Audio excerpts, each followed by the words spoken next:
Bonjour à toi, aujourd'hui je te montre comment avoir un nombre décimal, le mettre en fraction et le mettre en pourcentage. Alors souvent on a des petits travaux où on s'amuse à avoir soit la fraction, il faut le mettre en nombre décimal en pourcentage, on a le pourcentage, il faut le mettre en fraction en nombre décimal, ou comme dans mon exemple ici, tu as déjà le nombre décimal, tu dois le mettre en fraction et en pourcentage. Alors, je vais utiliser un petit peu les petites stratégies que je t'ai montrées dans d'autres capsules qui parlent du nombre décimal, de la fraction et du pourcentage. Alors ici, je les mets tous ensemble. Alors ici, on me dit j'ai 16 centièmes. Alors, je sais que 16 centièmes, je peux le mettre en fraction sur 100, puisque des centièmes, c'est une fraction qui est sur 100. Alors, je peux la mettre sur 100 et j'ai mon nombre que je prends ici, 16. Alors ici, j'ai 16 sur 100, 16 centièmes. Je n'ai pas ici d'unité, donc je n'ai pas besoin de mettre de partie entière dans ma fraction. Une fois que j'ai 16 centièmes, souviens-toi, 16 centièmes, je vais prendre mon numérateur, je vais aller le réécrire. Et puisque c'est déjà sur 100, souviens-toi, pourcentage, c'est sur 100. J'ai le petit mot 100 à l'intérieur. Donc, je vais pouvoir écrire mon symbole pourcentage, alors 16%. Alors ici, j'ai donc la séquence nombre décimal, fraction et pourcentage de fait.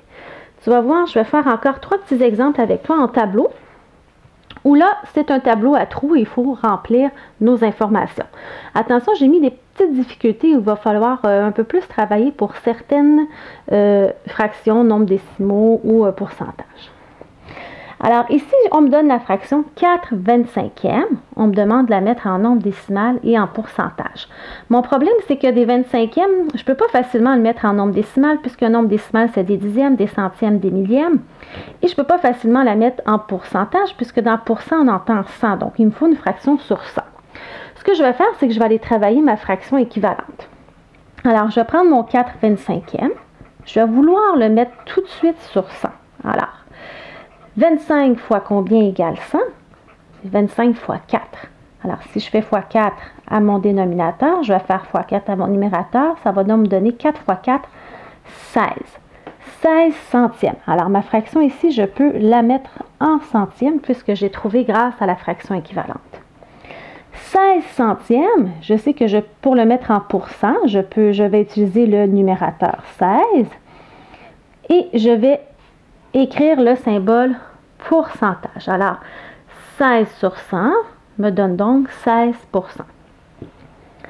Pour la mettre en nombre décimal, je vais aller voir ma fraction 16 centièmes. Je sais que les centièmes, c'est 2 chiffres après la virgule.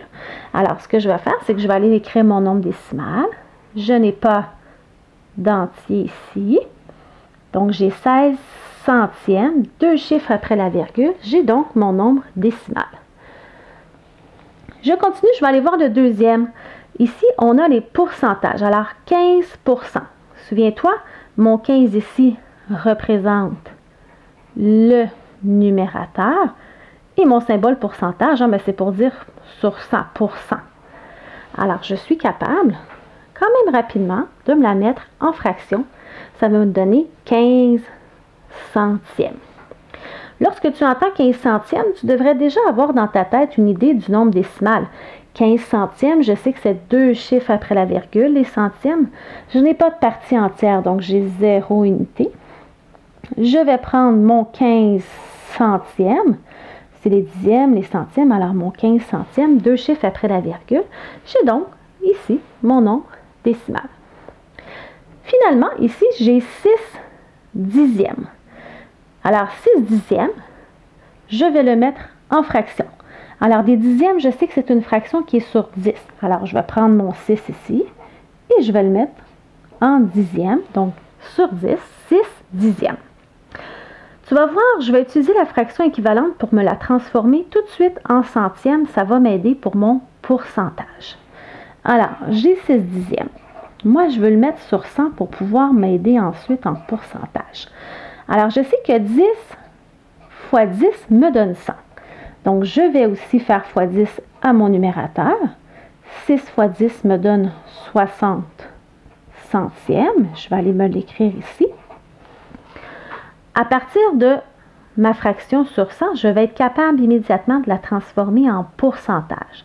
Alors, je vais prendre mon numérateur 60 et je vais lui ajouter le symbole pourcentage. J'aurais pu aussi y aller plus simplement en me disant, je vais prendre mon 6 dixièmes, je vais lui ajouter un 0 au centième. J'aurais pu arriver plus directement à mon 60 centièmes pour arriver ensuite à mon 60%. Alors, j'ai pris un chemin un peu plus long, mais je voulais bien te remontrer comment utiliser la fraction équivalente dans ce cas-ci. Alors, j'espère que ces différentes stratégies t'aideront. N'oublie pas d'aimer ma publication et de t'abonner à ma chaîne YouTube.